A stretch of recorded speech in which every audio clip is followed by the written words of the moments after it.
The sun had long since set over Los Angeles, casting the city in a blanket of darkness pierced only by the ever-present glow of streetlights and the occasional flash of a camera. It had been a successful night for Margot Robbie. The private event at Chateau Marmont, a celebration for her latest film project, had gone exceptionally well. Studio executives were impressed, critics were buzzing, and several potentially lucrative conversations about future roles had taken place over expensive champagne and canapés. Margot stepped outside into the cool evening air, taking a moment to breathe deeply after hours in the crowded venue. She had exchanged her usual casual attire for an elegant cream-colored silk dress that caught the moonlight as she moved. Her blonde hair was styled in loose waves that framed her face, and despite the late hour, her makeup remained flawless, a testament to both her stylist's skill and her own natural beauty. "Kevin should be here in 5 minutes," her assistant informed her, glancing down at her phone before hurrying back inside to collect the last of Margot's belongings. "Great, thank you," Margot replied with a smile, grateful for the chance to have a moment to herself. Fame had its perks, but privacy was a luxury she rarely enjoyed these days. The parking lot of the upscale hotel was mostly empty now, with only a few vehicles remaining. Most attendees had already departed, leaving behind a strange silence that felt almost unnatural in the typically bustling city. Margot found herself alone except for a valet who stood at attention near the entrance, and a security guard positioned discreetly by the gate. She walked a few steps away from the entrance, wanting to feel the night air on her face and clear her head before the drive home. The cool breeze was refreshing after the stuffy atmosphere inside. Her phone buzzed with a text, probably Kevin, her driver, confirming his arrival time, but before she could check it, the sound of raised voices caught her attention. "You've been sleeping with my wife," a voice roared, shattering the relative quiet of the night. Margot turned toward the commotion. In the far corner of the parking lot, partially concealed by a row of luxury vehicles, 2 men stood facing each other. Even from a distance, she could see that both were dressed in expensive suits, clearly guests from the same event she had just left.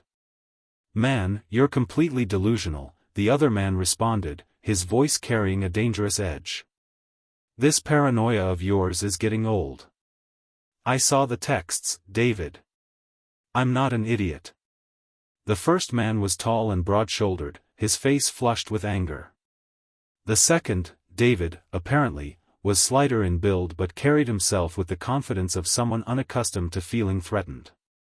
"Keep your voice down," David hissed, glancing around. "You're making a scene." "A scene? You want a scene?" The taller man stepped forward aggressively, shoving David backward. "How's this for a scene?" The valet had noticed the altercation and was speaking urgently into his radio, presumably calling for backup. The security guard started moving in their direction, but he was positioned at the far end of the lot and was still some distance away. David regained his balance and lunged forward, grabbing the other man by his jacket lapels. "Touch me again, and you'll regret it." What had begun as a heated argument was rapidly escalating into something more dangerous. Margot hesitated for only a second before making a decision. She couldn't simply stand by and watch this unfold. "Hey," she called out, moving toward them with purposeful strides. "What's going on here?" Both men turned briefly, surprise momentarily replacing anger on their faces as they recognized her. But the distraction was fleeting. "Stay out of this," the taller man growled, his attention snapping back to David. "This doesn't concern you." David used the momentary distraction to break free of the other man's grip. In the process, he stumbled backward, reaching into his pocket and pulling out his car keys. He held them between his fingers, the metal gleaming under the parking lot lights, an improvised weapon. "Come any closer, Michael, and we'll see who regrets what," David threatened, his voice low and dangerous. Michael, the taller man, seemed undeterred. "You think I'm afraid of you?" He stepped forward again, fists clenched. The security guard was still too far away, and the situation was deteriorating rapidly. Margot knew she had to act quickly. A flash of movement in her peripheral vision gave her an idea. "Stop," she shouted, her voice commanding enough to make both men pause. "You're being filmed right now." Both men instinctively looked around, and Margot pointed toward the corner of the building where, as luck would have it, the silhouette of a man with a camera was indeed visible. A paparazzo, who had likely been waiting for celebrities to exit the event, had his lens trained directly on the unfolding drama. The presence of the camera had its intended effect. Both men froze, suddenly aware of their surroundings and the potential consequences of their actions. David lowered his makeshift weapon slightly, and Michael took a step back. But then something unexpected happened. Michael's face contorted, not with anger but with pain. His hand flew to his chest, clutching at his shirt. His breathing became labored, and beads of sweat appeared on his forehead. I can't," he gasped, his knees buckling beneath him. Margot reacted instantly, rushing forward as Michael collapsed onto the asphalt. She knelt beside him, all thoughts of the previous confrontation forgotten. "He's having a heart attack," she called out to the security guard who was now running toward them. "Call an ambulance." David stood frozen, the keys still clutched in his hand, shock evident on his face. "Help me," Margot commanded, her voice leaving no room for hesitation. "Put those away and help me get him into recovery position." Years ago, Margot had taken a first aid course in preparation for a film role, a detail that would later be reported breathlessly by entertainment news outlets. Now, that training kicked in. She loosened Michael's tie and checked for a pulse, finding it rapid and irregular. "Michael? Can you hear me?" she asked, leaning close to his face. "Help is coming. Just try to stay calm and breathe with me." The security guard arrived, already speaking urgently into his radio. "We need an ambulance at the Chateau Marmont parking lot immediately. Male, mid-40s, possible cardiac arrest." David had snapped out of his shock and was now kneeling on Michael's other side, his face pale. "Is he going to be okay?" "I don't know," Margot answered honestly, maintaining pressure on Michael's wrist to monitor his pulse. "The ambulance needs to get here quickly." Other people had begun to emerge from the hotel, drawn by the commotion. Margot's assistant was among them, rushing to her side with concern. "What happened? Are you okay?" she asked, eyes wide as she took in the scene. "I'm fine," Margot assured her. "But this man needs medical attention. Can you make sure the entrance is clear for when the ambulance arrives?" The assistant nodded, immediately turning to coordinate with the hotel staff who were now swarming the area. Minutes felt like hours as they waited for emergency services. Margot continued talking to Michael, whose consciousness was fading in and out. His breathing was becoming more labored, and his skin had taken on a grayish pallor. "Stay with us, Michael," she urged, maintaining a calm exterior despite her growing concern. "What's your full name? Tell me about yourself." "Michael Collins," he managed between pained breaths. "I produce music." "Michael Collins," Margot repeated, recognition dawning. "The Michael Collins? You worked with Adele on her last album, didn't you?" Michael managed a weak nod, seemingly surprised that she knew who he was. "That's me."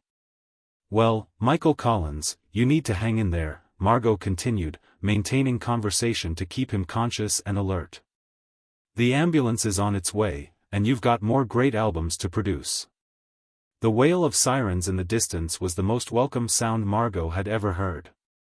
Within minutes, paramedics were pushing through the gathered crowd, equipment in hand.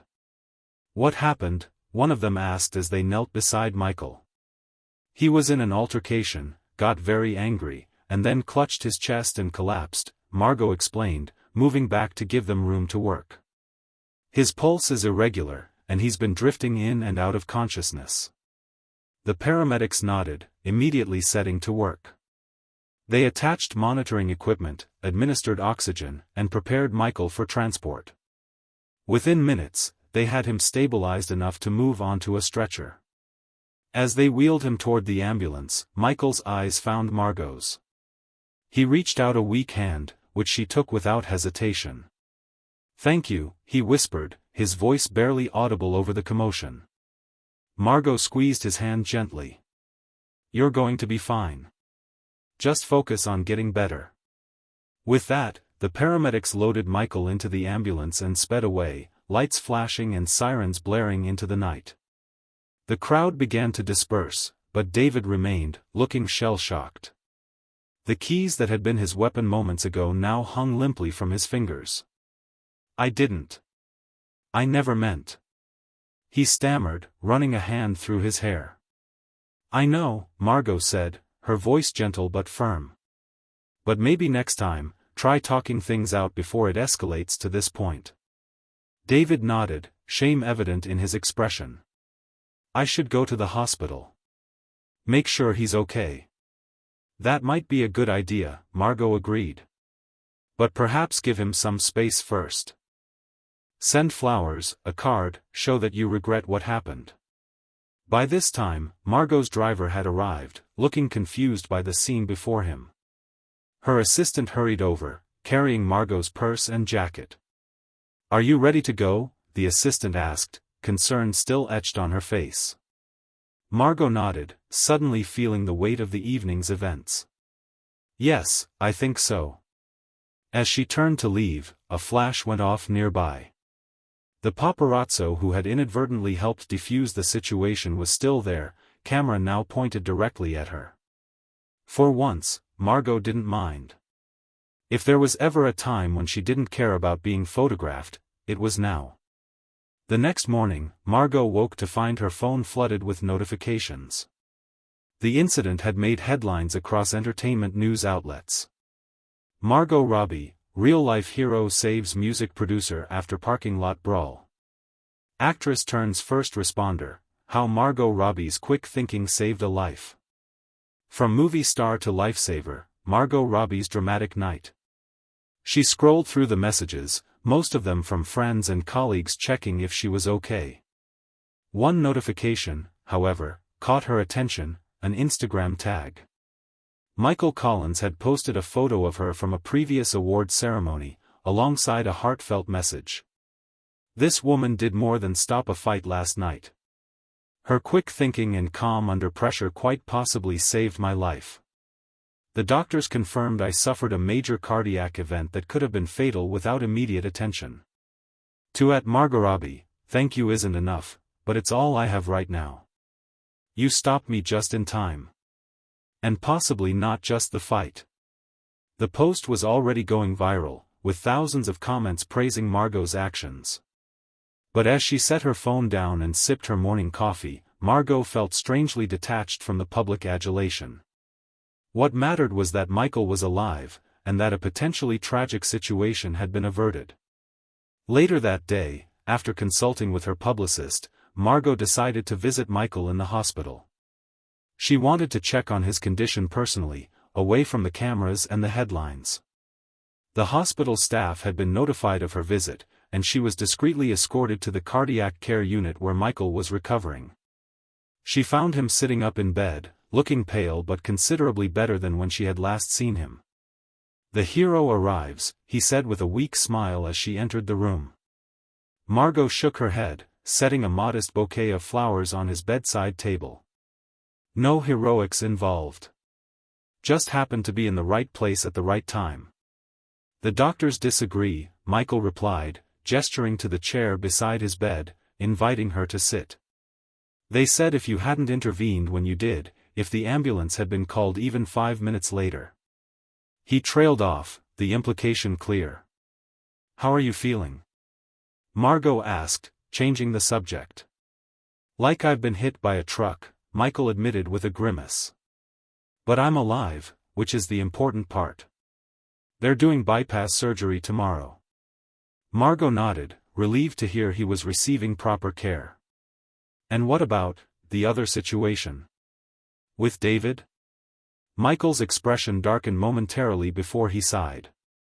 "Life's too short for that kind of anger. Nearly dying puts things in perspective, you know. David came by earlier. We talked. Really talked, maybe for the first time in years. That's good to hear, Margot said sincerely. Turns out, I was wrong, Michael continued, looking somewhat embarrassed.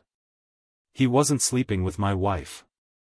The texts I saw were about a surprise party they were planning for my birthday next month. He laughed weakly. I nearly died over a misunderstanding. Margot couldn't help but smile. Well, at least something positive came out of all this. They talked for a while longer, about life, about the fragility of health, about the importance of communication.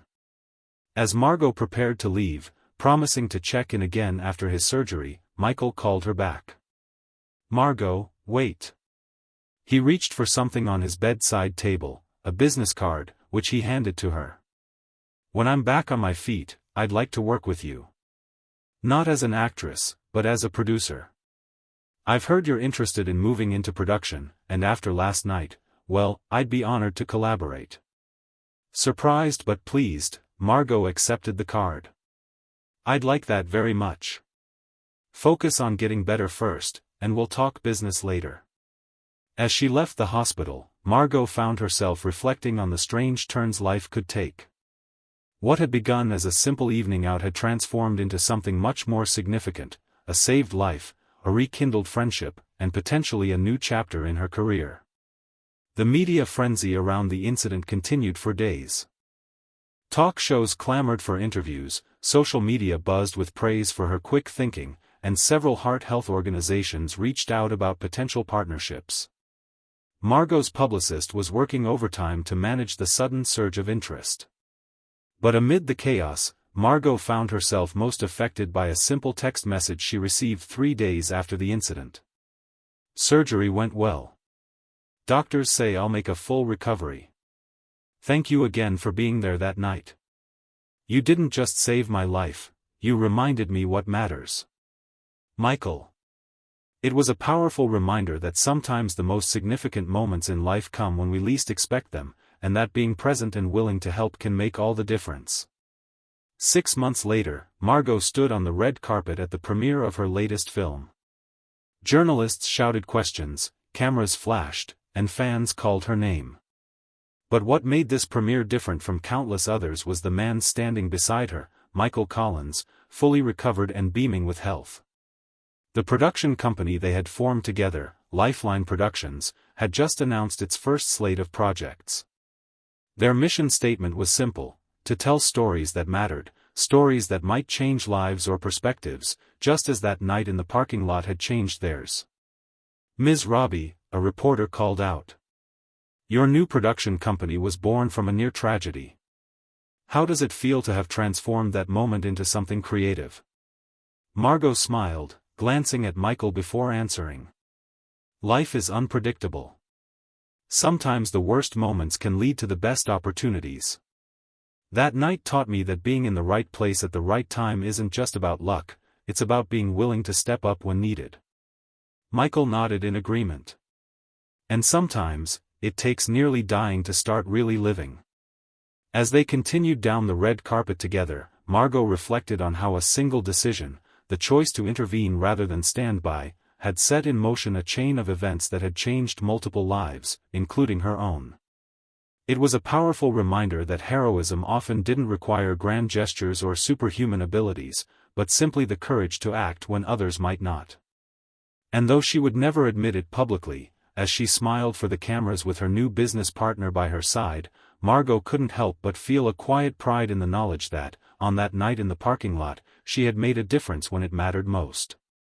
The story of how Margot Robbie stopped a fight and saved a life became more than just a Hollywood anecdote. It became a testament to the power of quick thinking and compassion in a world that often moved too fast to notice either.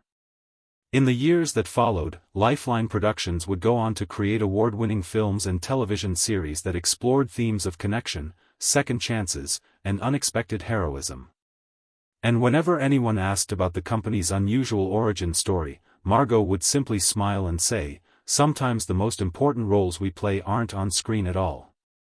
And Michael Collins, whose heart now bore the scars of both emotional and physical trauma, would always remember the night when a chance intervention by a famous actress had given him not just a second chance at life, but a new purpose for living it. As for David, the man with the keys who had nearly made a terrible mistake, he too found redemption in the aftermath of that night.